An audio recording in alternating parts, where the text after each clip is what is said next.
Yesterday's video was about politics, and I kind of hate talking about politics, whether it's on YouTube or just in real life with friends. Because, in my mind, politics should be about getting the end result that's best. But people don't like talking about that. They like pretending that their idea is the best and that they are superior in the way that they think. And you see that all the time whenever you talk to people. Like, for example, I don't know how many of you read news articles on Yahoo, news.yahoo.com. I like reading articles, especially ones about the presidential debates and the presidential election, not so much for the content, just to scroll down to the comments and see the people saying stuff. People just take such extreme ends, and they're so pretentious, it annoys me. Because I don't know about you, but let's say that I know nothing about politics, and I'm trying to learn stuff so I can formulate my own opinions.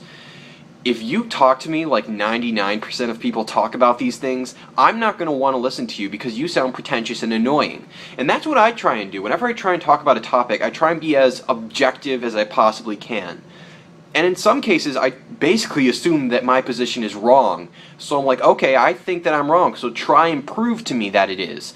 Give me the answer that I'm looking for alternatively to this. I do that when I have an answer that I think is pretty good, so that I can honestly analyze it.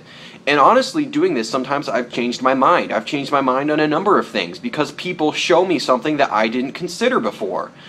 In the comments, though, obviously there were plenty of people who were very respectful, even if they disagreed or agreed, or that it was kind of a mix in how it was presented. You know, a lot of people were reasonable, but other people were also very pretentious in the way that they talked. And it just annoys me, because what's the point of that?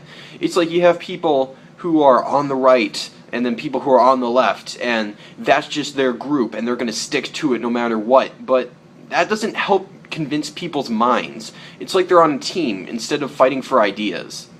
And that's the thing that I hate about labels, by the way, is it sort of puts you in a group mentality.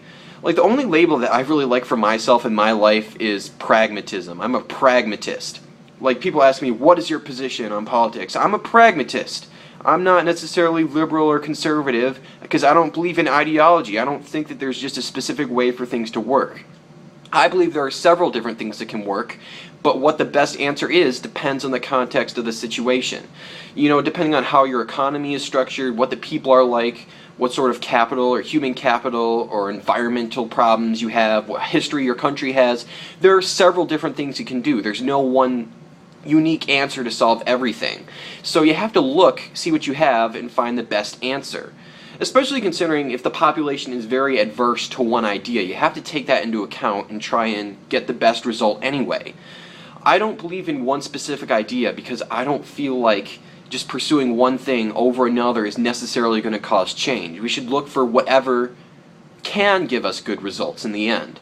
And that's why the idea of pragmatism, being realistic, trying to find a solution that can actually make a difference in the world, is what matters to me.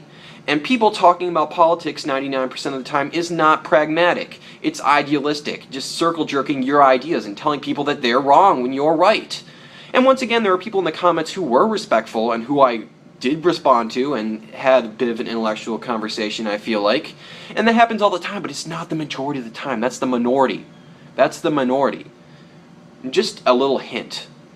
There's millions of people out there like you who have several perspectives like you, except maybe they're a little bit different. Maybe they aren't exactly the same. Maybe they're just very, very close to each other, though.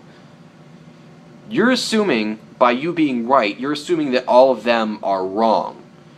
Now, all these people also assume that they are right and that they have the best worldview. You're basically assuming that you know something that they don't, and that your perspective is better than theirs. My question is, how do you know that, though? How do you know that you're correct? How do you know that your ideas just happen to be the ones that work? Realistically, the true sign of someone who's smart is someone who can be proven wrong, because the smarter you are, the more capable you are of realizing and acknowledging that you're not as smart as you thought you were.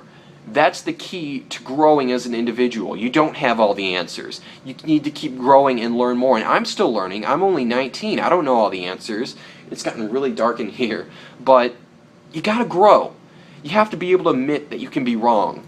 Maybe you're not wrong. Just admit the possibility that you could be wrong, and then we can have discussion. But if you're just going to tell me that you're right and tell me why you're right, that doesn't work, and I'm not going to want to have a talk with you.